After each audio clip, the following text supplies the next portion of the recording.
Hebrews 8 through 12. But to the Son he says, Your throne, O God, is forever and ever. A scepter of righteousness is the scepter of your kingdom. You have loved righteousness and hated lawlessness. Therefore God, your God, has anointed you with the oil of gladness more than your companions. And you, Lord, in the beginning laid the foundation of the earth, and the heavens are the work of your hands. They will perish, but you remain, and they will all grow old like a garment. Like a cloak you will fold them up, and they will be changed. But you are the same, and your years will not fail. Jesus is Lord. Jesus is righteousness. Jesus is forever.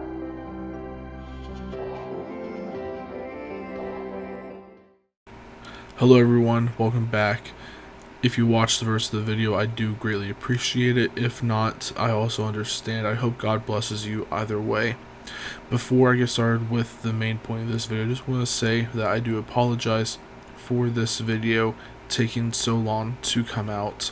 My work schedule outside of YouTube has just been hectic, and just trying to organize everything and get everything done has been a little bit of a struggle. But nonetheless, here we are with What If Savage Opress Survived? Episode 2, Contract of a Monster. The scene opens with two young Zabrak children running and laughing as they wrestle on the ground in front of their home. The red desert sand with stone housing making up the village. Fabric drapes on steel rods to keep shade above doorways, and some used as flags with symbols of the village.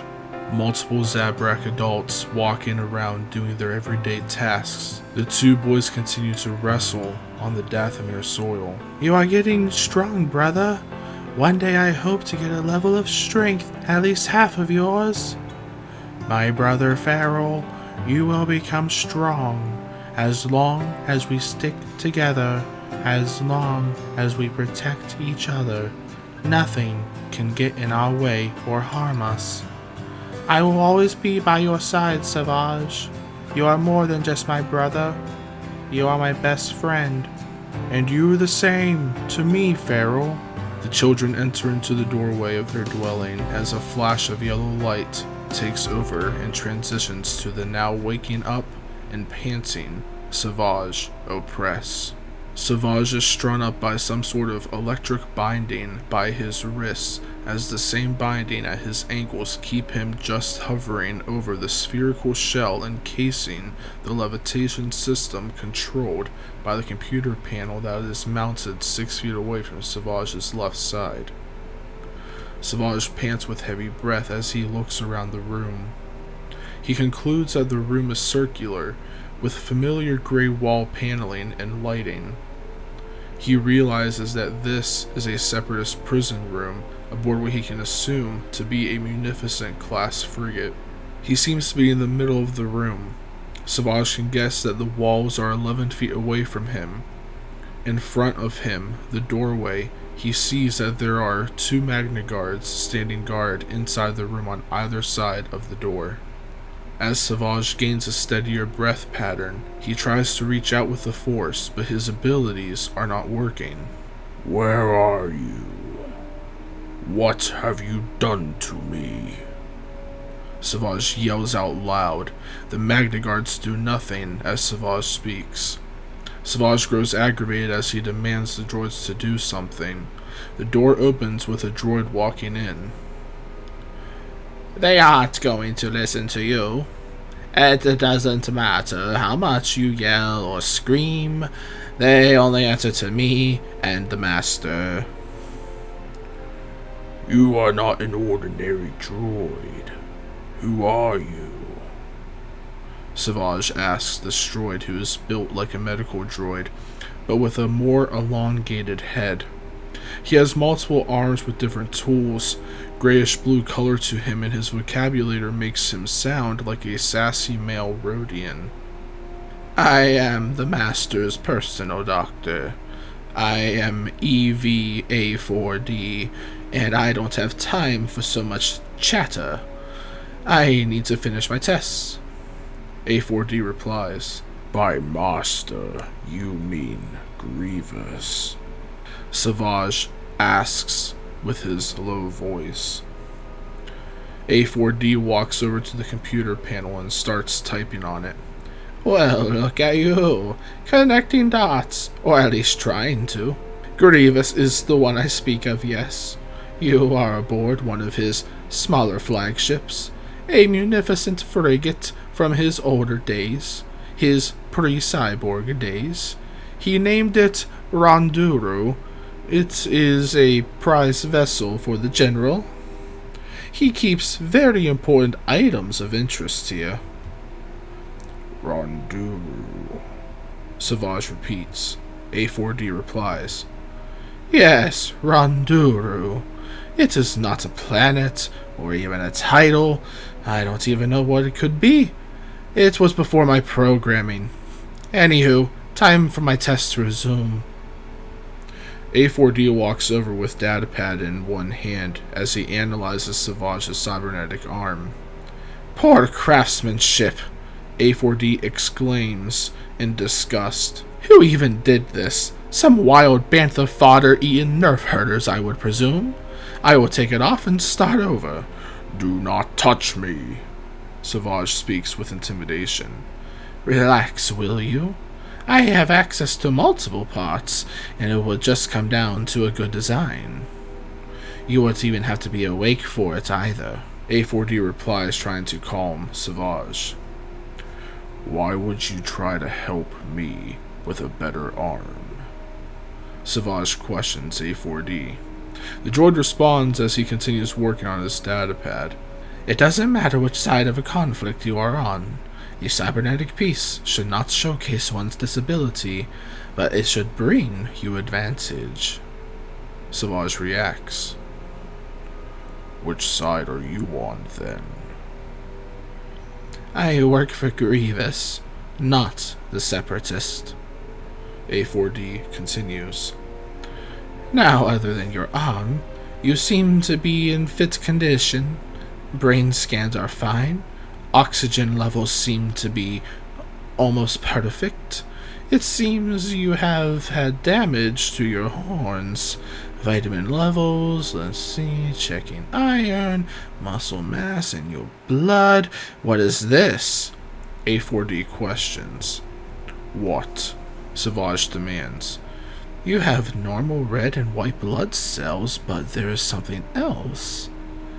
A green, like misty substance. I would take your blood samples for further analysis. You are from what planet? A4D lifts his robotic head with photoreceptors at Savage. Savage contemplates an answer. Does he trust this droid? Can he be trusted? He sighs. Dathomir. Now, you tell me where Grievous is taking me. A4D sighs and responds as he talks with his hands. Grievous plans to take you before Count Dooku himself, to prove to him that you are not a threat to them whatsoever. Grievous doesn't believe in your abilities, but he wants to take you to Sereno alive. Savage ponders this and then asks, And what of my powers? Why are they dampened? A4D responds, A little concoction I made up. I plan to sell it to the Citadel base on Lolo Sayu. Does wonders on force sensitives. It should wear off within the next couple of hours. I wouldn't try anything, though. The door opens. Grievous! A4D surprisingly gasps. I didn't know you were coming to visit the prisoner. My tests are finished, and he will need a new cybernetic arm. Grievous responds with fist in air. Your desire to work on everyone's cybernetics is not my priority. Get back to your lab and continue your research there. A4D starts to leave. my research and designs for his new arm. Good day. A4D leaves, now just Grievous, the Magna Guards, and Savage in the room together as the door closes. Grievous and Savage stare at each other intensely for some time. "Where is my brother?" Savage asks. "Taken by Lord Sidious," Grievous continues. "Only Count Dooku will know where your brother is." Grievous begins to strut around Savage in his common fashion with hands behind the back of his gray and blackened cape, one hand fisted as its wrist lays comfortably in the palm of the other hand. With some points during him conversing with Savage does the fisted hand get brought out so Grievous may make gestures as he speaks.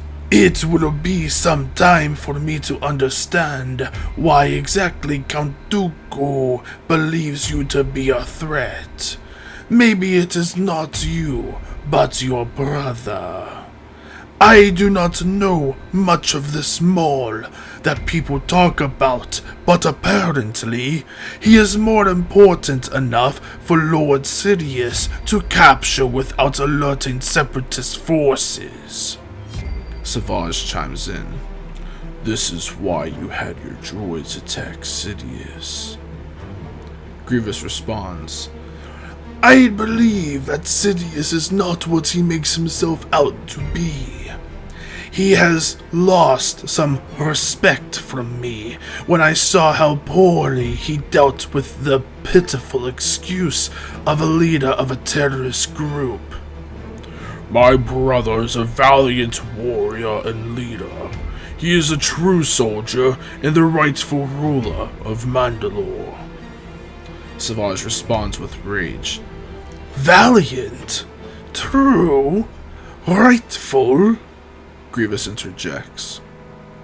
"The Jedi believe the same things about themselves, but they were all wrong. None of you know what being a true warrior and leader is. To have a rightful place, which makes me see that Maul may claim to be these things. And where does that leave you? A sidekick to be always living in the shadow of your brother, who shall always live in the shadow of being a failed apprentice to Darth Sidious. The Kaleesh look after our brothers and sisters. We stand strong as true warriors and leaders to earn our rightful places. Maul is no true warrior, no true soldier, no true leader, no true brother." Savage listens to these words as Grievous still walks in the pattern around him, as if a Malros were stalking around its dying prey before it leaps for the final strike. Savage realizes that when it comes to Grievous, that he is outmatched. When will the final strike come? Why keep its dying prey alive? But that's just it. Savage is not dying. In fact, A4D said that his powers should return to him. Grievous continues. "Nothing to say after that?" Grievous stares at Savage intensely, and Savage looks at him, then looks away with a scowl. "The truth can be a powerful adversary," Grievous says, then gets a message on his holo communicator. A TX series tactical droid comes on the device to inform Grievous that they have arrived at Sereno. Grievous responds to the droid, "Get all forces ready for landing. I will escort Savage Opress personally." Grievous presses a few buttons on the computer and Savage falls down. Binders taken off and hand gesture to walk out of the room. Savage asks, "Why let me go without any binders? Aren't you at the very least worried?" Grievous responds as he walks Savage through the ship with laughter. "Ha ha ha ha! Please try to do something. It would bring me entertainment." As Savage is escorted through the ship by Grievous, He notices that this ship is designed differently than other munificent frigates he has been in. The layout is the same, but the walkways are wider. There are banners hanging throughout the ship. These banners of orange with a thick golden lining around its edges, each of them with different art on the faces of the canvas. Savage sees one of a warrior fighting some sort of insectoid being, another one of a lone warrior taming some sort of large beast. He sees more as he is escorted. There is a brief stop as Grievous looks upon a banner of two warriors posing, one male and the other female. Savage sees Grievous look upon this banner, and he realizes that those warriors are Kalish. But who are they? Grievous stares, squints, moves on as they continue to walk. Savage notices they walk past the banner showing a face, but half is the one male warrior in all the other banners, and the other half is Grievous's mask. With this, Savage remembers his brother Farrell, and sighs as he continues walking with Grievous to the landing ramp. They arrive at the landing ramp and Savage notices the light of Sereno's day. As he walks down the ramp, he acknowledges the too familiar landscape of Dooku's palace. Then as he focuses on the courtyard, he sees Dooku himself. Dooku has his back turned towards Grievous and Savage, looking out to the wilderness of Sereno.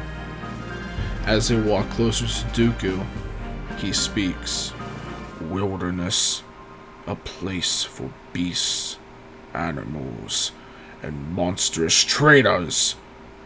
Dooku turns with fury, and with his hatred for Savage's betrayal, he focuses beams of lightning from his fingertips that pierce into Savage. Then Dooku focuses even more and uses the lightning to lift Savage off his feet to the air about 5 feet off the ground. Savage screams in pain, and Grievous walks to the side of Dooku and gazes upon the lightning-suspended Savage Opress. After some time, Dooku releases Savage from the lightning grip. Savage falls onto his knees while heavy breathing.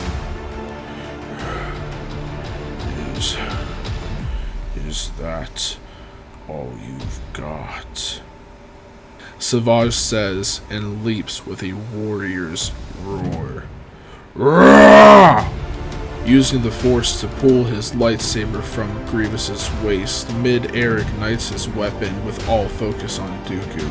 Dooku sidesteps as Savage lands, dodging his strike.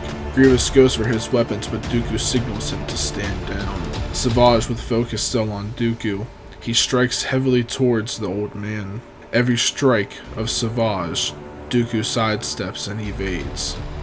Strong, but still slow. Grievous assesses Savage's technique. After more of this, Dooku evades a strike by jumping over Savage. As Dooku lands, he ignites his own lightsaber and begins to parry Savage's advance. Savage is able to clash with Count Dooku multiple times, but just as Dooku did in Savage's training, he does again. Dooku parries and is able to trip Savage and take his lightsaber. Dooku places the blades crossed around Savage's neck. Your form is still sloppy. I can see that Maul has taught you nothing. Maul is a failed apprentice, but you do not have to share the same title. Dooku raises the lightsabers, pressing the buttons to sheath the blades back into the hilts. Take your place by my side again, and I will finish your training. Savage confused. Why? Dooku responds. A failed apprentice makes a foolish master, and I am no foolish master. Your training will be complete, or you can meet your grave here. You want Sidious because he has your brother, but I want Sidious because it is the way of the Sith. the way of the Sith? Savage asks. Do you accept my offer? Dooku answers. More will be explained as you prove yourself.